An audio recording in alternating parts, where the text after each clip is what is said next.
പറയുന്നു ഗ്രന്ഥകാരൻ വ്യാസദേവൻ. ഒരു ദിവസം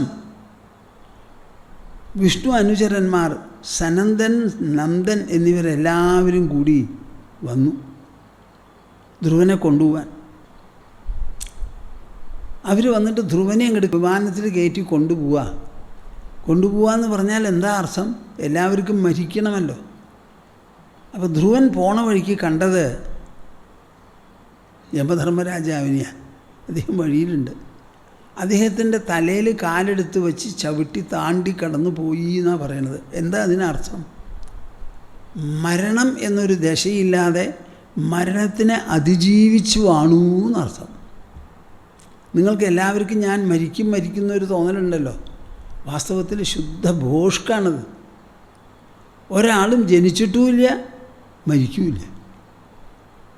നിങ്ങൾ ആരെങ്കിലും ജനിച്ചു എന്ന അനുഭവ രൂപത്തിൽ നിങ്ങൾക്ക് പറയാൻ പറ്റുമോ? അത് പറ്റില്ല സ്വാമിജി. പിന്നെ എങ്ങനെയാണ് ജനിക്കാണ്ട് പറ്റുമോ? ഇപ്പം അമ്മ പറഞ്ഞു, അച്ഛൻ പറഞ്ഞു ജനിച്ചു എന്ന്.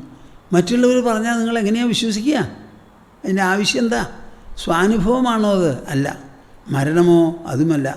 ബാക്കിയുള്ളവർ പറയുകയാണ്, ഇതാ ഇവിടെ ഒന്ന് തൊട്ട് നോക്കി, അയ്യോ പോയി. ഇത് ബാക്കി ഒരാൾ പറയുക, എന്ത് പോയി? എന്താ പോയത്? ശരീരം അവിടെയുണ്ട്. പിന്നെ പോയതെന്താ? ശരീരമല്ലാത്ത ഒന്ന്. അപ്പോൾ ശരീരമാണ് ജനിച്ചത്, ശരീരമാണ് മരിക്കുന്നത്. ആ ആൾ മരിച്ചു എന്ന് എന്തിനാണ് നിങ്ങൾ പറയണേ? നോക്കൂ എത്ര നുണയാണെന്ന്.